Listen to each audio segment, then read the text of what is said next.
kalau lu ngelihat di sosmed atau dimanapun, lu akan selalu nemu bahwa pejabat-pejabat kita rata-rata tuh ngomongnya nggak pernah difilter, asal ceplos-ceplos aja dan asal ngomong aja yang mengakibatkan banyak rakyat yang tersinggung dan banyak yang sakit hati. Nggak pernah jaga sikap, nggak pernah jaga omongan, semau-maunya aja. Dan setelah gue pikir-pikir, sangat banyak terjadi di Indonesia pejabat-pejabat yang ngomongnya asal, terus tingkah lakunya asal, minim banget empati, bikin gua gerem, bikin gua bertanya-tanya, emang menjadi politisi nggak ada thresholdnya atau nggak ada harus semacam ujian atau tes atau gimana gitu biar layak akhirnya di atas gitu diterima sama masyarakat gitu. Kayak waktu kemarin ada Ahmad Syaroni dan tim dan teman-temannya maksud gua yang pas DPR di demo itu kan ngomongnya yang asal banget ya, goblok aja mau bubarin DPR, akhirnya dia di demo, dijarah, walaupun gua nggak membenarkan juga sih penjarahan, kan sama aja kegiatan pidana gitu ya, tapi tetap aja gara-gara omongannya yang nggak diayak, nggak difilter gitu, akhirnya kemana-mana.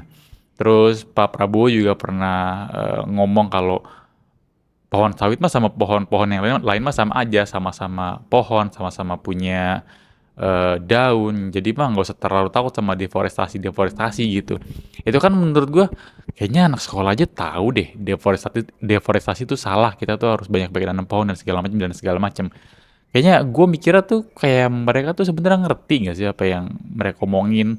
Mereka tuh sebenarnya sadar nggak sih atau mereka pura-pura nggak ngerti gitu, pura-pura blon atau pura-pura bego gitu. Gue nggak paham ya. Akhirnya gue coba cari tahu. Ternyata yang selama ini gue pahami cukup keliru. Dan ternyata setelah gue cari tahu adalah ternyata kalau lu lagi ada di pemerintahan gitu, lu mau nggak mau harus mengikuti alurnya, lu mau nggak mau tuh harus mengikuti cara kerjanya mereka tuh kayak gimana.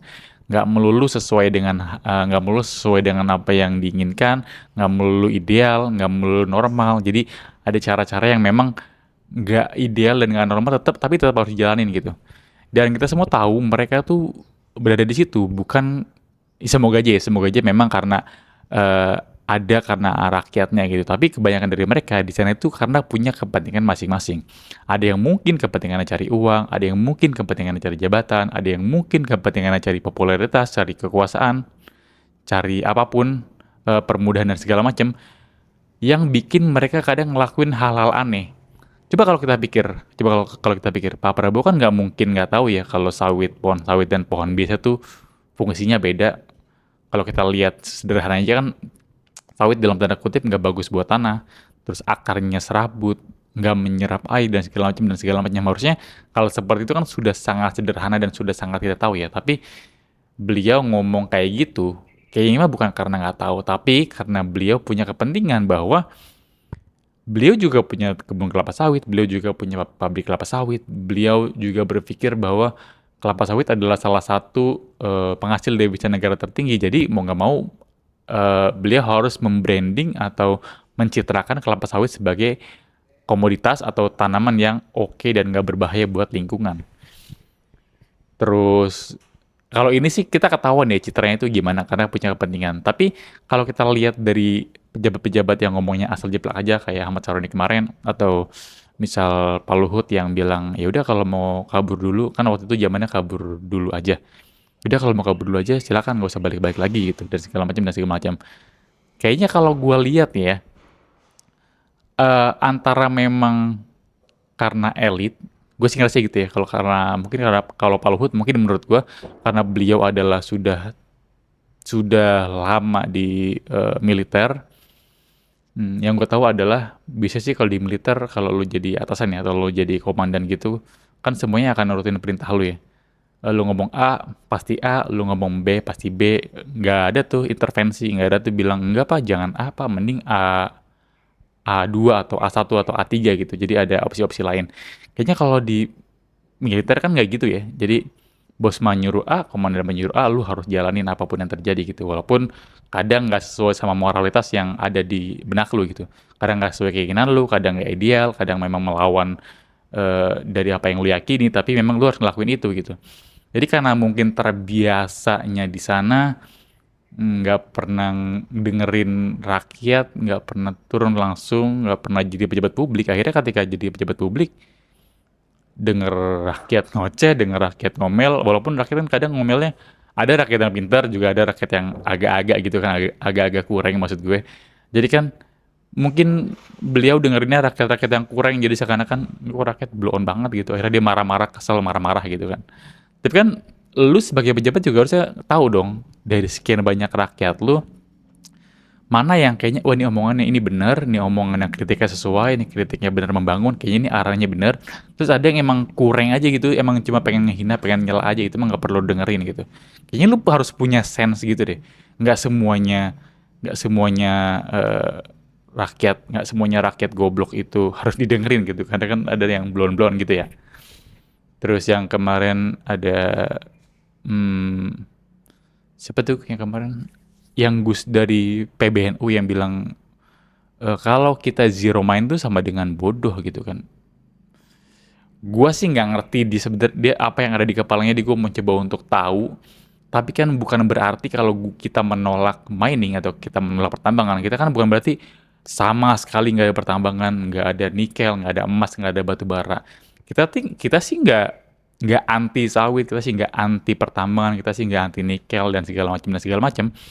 Tapi kita tuh anti dengan hal tersebut yang berlebihan, yang nggak sesuai izin, yang memang merusak. Nah itu yang kita khawatirin. Kita sih sebenarnya nggak anti perkebunan kelapa sawit. Itu kan salah satu tools atau power kita kan buat jualan di ranah dunia, di ranah global.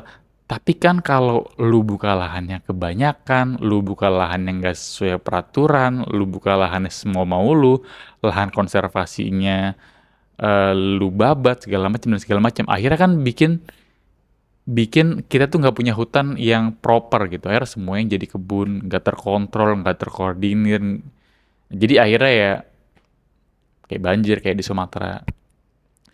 Kita nggak anti sama pertambangan. Ya kalau lu mau eksplorasi silahkan, kalau lu mau nambang sih silahkan. Tapi regulasinya harus jelas, regulasinya harus ketat. Yang gue yakini sekarang adalah, gue sih nggak tahu ya, tapi kalau gue dengar dari teman gue cerita yang kerja di pertambangan nikel di daerah Sulawesi, di sana sangat banyak pertambangan ilegal yang terjadi. Mau dari perusahaan lokal sama perusahaan internasional ada di sana. Dia bilang kalau lu punya duit mah semuanya beres gitu. Jadi kan gua kan mikirnya kayaknya mah semuanya bisa dibayar deh. Walaupun misalkan ini adalah hutan konservasi atau hutan yang nggak boleh lu apa-apain, ya kalau lu bayar mah lu bisa pakai tuh hutan buat eksplorasi dan segala macam dan segala macam. Jadi kan gue mikirnya lah kayak pemerintah kayak gampang banget gitu ngeluarin izin buat atau mungkin nggak ngeluarin izin atau cuma ngebolehin aja gitu, gue sih nggak ngerti. Kita sebenarnya nggak anti sama gitu-gituan, kita nggak anti sama eksplorasi, kita nggak anti sama kelapa sawit, tapi toh ya dijaga, toh ya diregulasi, toh ya dipantau.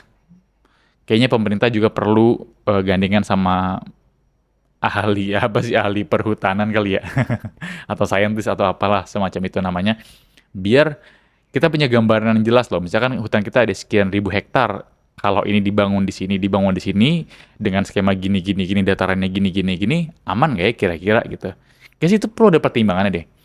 Takutnya ketika ada hutan ratusan hektar, terus misalkan bangunnya posisinya salah mungkin ya. Bangunnya posisi salah, ternyata itu sumber mata air satu-satunya mungkin.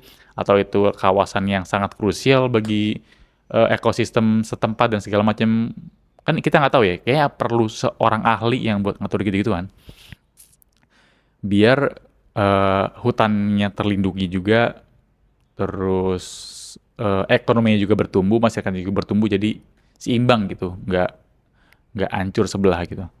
Dan kalau gue lihat ya, selain selain apa namanya pejabat-pejabat yang ngomongnya juga ngaco, terlebih dari emang masyarakat kita juga, kayaknya sih gara-gara kebanyakan ngelihat warganya atau rakyat yang agak-agak kurang yang ngomongnya agak nyela-nyela aja gitu. Agak nyela, bukan agak nyela sih, lebih ke ngatain tanpa konteks. Kayak kemarin yang kayak kemarin bencana di Sumatera riuh banget. Orang tuh nggak fokus sama bencananya, penanggulangannya, atau apapun gitu kan. Apapun hal yang bisa dilakukan segera biar bencananya reda gitu. Tapi malah ngomonginnya rompi gitu. Fokus banget sama rompi, fokus banget sama pencitraannya, fokus banget sama hal-hal lain gitu yang nggak kontekstual, yang nggak penting buat perkembangan bencananya gitu, perkembangan penanggulangan bencananya. Jadi salah fokus gitu. Jadi fokusnya kemana-mana. Jadi fokusnya kayak malah ngomongin apa namanya? Ini mah nggak seperti ini. Siapa kemarin badan bukan BMKG, Badan Penanggulangan Bencana BNPB kali ya. Ngomongnya bahwa ini mah nggak separah di sosmed. Ini mah sebenarnya biasa aja. Maksudnya nggak usah perlu ngomong gitu-gituan kali gitu. Maksudnya nggak usah perlu ngomong kayak gitu juga nggak apa-apa gitu kan. Terus statement bahwa ini mah belum masuk bencana nasional kan kesana kayak, oh tapi sebenarnya masuk bencana nasional ya gitu. Ya udah sebenarnya mah mau jadi bencana nasional ataupun nggak jadi bencana nasional, menurut gua pemerintah sih harus turun all out ya buat benerin gitu. Walaupun nggak jadi bencana nasional pun, anggaplah mungkin kalau jadi bencana nasional lebih banyak bantuan, lebih banyak dana, lebih banyak membuka bantuan-bantuan asing dari luar negeri mungkin ya. Tapi toh pun kalau nggak jadi bencana nasional, masyarakat kita pun sudah bantu semaksimal mungkin. Ferry Irwandi yang paling ketara kan, 10 miliar dia datang ke sana buat bantuin, buat ngasih sumbangannya. Terus yang malah bikin gua aneh adalah, kenapa Ferry Irwandi ngasih bantuan 10 miliar terus ada anggota DPR yang kepanasan jir? Gue aneh banget sumpah. Gue aneh banget. Itu ada ya, dia bilang gini, itu ada ya orang yang sok-sokan atau sok si paling Aceh kali kalau nggak salah dia bilang gitu. Sok-sok si paling Aceh ngasih bantuan 10 miliar ngebangun satu posko. Padahal pemerintah sudah bangun ratusan posko, sudah ngeluarin ratusan miliar atau ratusan triliun gue lupa. Pokoknya banyak deh anggapannya. Toh kayaknya kita nggak paling Aceh. Kayaknya ini orang mentang-mentang baru ngasih 10 miliar jadi si paling Aceh gitu. Kayaknya menyinggung Ferry Irwandi kayak gitu ya. Tapi maksud gue kenapa harus lu tersinggung? Kenapa lu harus ikutan panas juga? Kenapa? Ferry Irwandi mah jelas nggak punya kepentingan apa-apa. Dia kan rakyat biasa. Dia mengasih duit, dia mengasih bantuan. Gua nggak tahu dia mikirnya apa, tapi gua ngerasa karena dia nggak punya kepentingan apa-apa, gua ngerasa dia tulus, pengen ngebantu aja. Karena dia nggak punya kepentingan apa-apa. Tapi para pejabat yang datang ke sana ngasih bantuan, oke bener ngasih bantuan. Tapi gua rasa mah dia punya hal lain yang pengen balik ke dia gitu, semacam feedback atau apa. Kayak misalkan Zulkifli Hasan datang ke sana dengan manggul-manggul beras, ngebantunya sih baik, tapi pencitraan yang dibikin kan dia pengen mengesankan bahwa dirinya bahwa dirinya tuh semacam kayak kampanye buat diri mereka sendiri ya. Kayak dia tuh bekerja keras, terus dia tuh empati, terus dia tuh ingin ngebantu dengan gimmick-gimmick yang dilakukan. Terus ada ibu-ibu juga yang ngepel-ngepel lantai kalau lu lihat. Maksud gua di depan kamera segede-gede gaban gitu kan. Kita ngerti lah mereka buat apa. Kalau lu bener-bener mau ngasihnya tulus, lu nggak punya kepentingan apapun, ya nggak usah diumbar-umbar pakai gimmick dan segala macem. Jadi kenapa lu harus iri juga? Ini kan sama-sama ngebantu gitu, ngebantu masyarakat yang lagi kesusahan kena bencana. Gue sih masih gue sih masih mikirnya tuh kayaknya kita sebagai masyarakat, sebagai rakyat, sama anggota DPR tuh kayak kesana tuh julit-julitan gitu, musuh-musuhan. Kita yang selalu bilang, ah DPR goblok, DPR goblok. Mungkin juga ya, mungkin DPR juga nganggapnya kayak Ahmad Syaroni bilang, rakyat goblok gitu. Sebenarnya tuh itu kayaknya kita tuh nggak punya komunikasi yang benar di antara kita sama DPR karena mungkin ya kita sama DPR pun berjarak gitu. Kita tuh nggak kenal dia pun nggak kenal kita. Kita nggak ngerti cara kerjanya dia pun mungkin nggak ngerti apa yang kita pengen gitu. Jadi itu seakan-akan berjarak. Jadi kita selalu ngomongin dia nggak bisa kerja, dia pun selalu ngomong rakyatnya emang nggak siap kalau gua bisa ngelakuin A B C D E F G H I J gitu kan. Jadi penuh dengan kecurigaan, penuh dengan tuduh menuduh. Jadinya gitu. Kayaknya kalau ada peraturan tentang nggak peraturan sih kayaknya. Kayaknya ketika lu ada di kader politik, selain lu juga punya uang, selain lu juga gimana tahu cara berpolitik, kayaknya wajib hukumnya buat lu ngerti caranya ngomong gimana dah. Mungkin pejabat-pejabat ini sudah terlalu lama menjadi bos, sudah terlalu lama menjadi atasan, Nggak pernah dengar kritik karyawannya kali ya? Kan kalau pejabat publik, lu abis dikritik sama warga lu atau dikritik sama rakyat.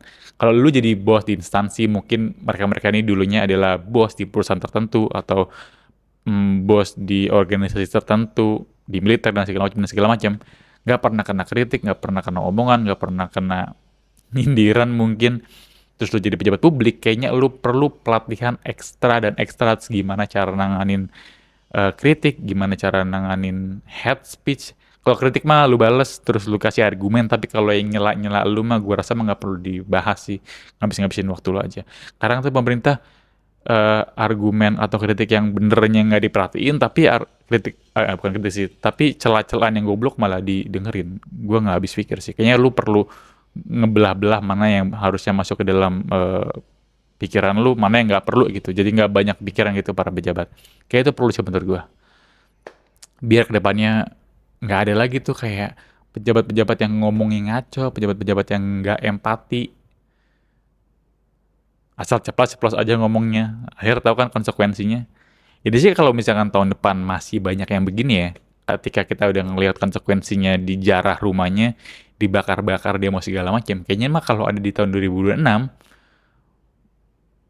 pasti gue nggak bisa pikir sih yang ngacunya kayak gimana. Sejauh ini, bagusnya, Bu Puan, walaupun Bu Puan kalau misalkan ditanya apa jawabnya apa gitu ya, lu kalau kadang lihat Bu Puan dikomentarin gitu, dikomentarin, diwawancarain sama pers, sama media, kadang kan dia nanya apa, dijawabnya apa gitu. Dia nanyanya A, kadang jawabnya nggak langsung A gitu, muter, terus akhirnya eh, kata-kata yang bukan menjawab tapi kayak bikin tenang aja gitu. Mungkin sekilas kalau kita ngelihat secara konteksnya ini sih bukan jawaban yang benar, tapi kalau buat politikus ngomong gitu sih kayaknya mending ngomong kayak gitu aja deh daripada ngomongnya aneh-aneh, kayak normatif gitu ngomongnya. Tapi sih bagus biar nggak digoreng-goreng omongannya. Mungkin lu perlu belajar banyak sama Bu Puan sih, walaupun jawabannya juga tetap aneh, tetap nggak ngejawab, tetap nggak kontekstual, tapi seenggaknya nggak bikin narasi yang aneh-aneh gitu lah. Oke, mungkin segini dari gua. Terima kasih telah menonton video ini sampai habis. Sampai berjumpa di video-video berikutnya. Thank you and goodbye.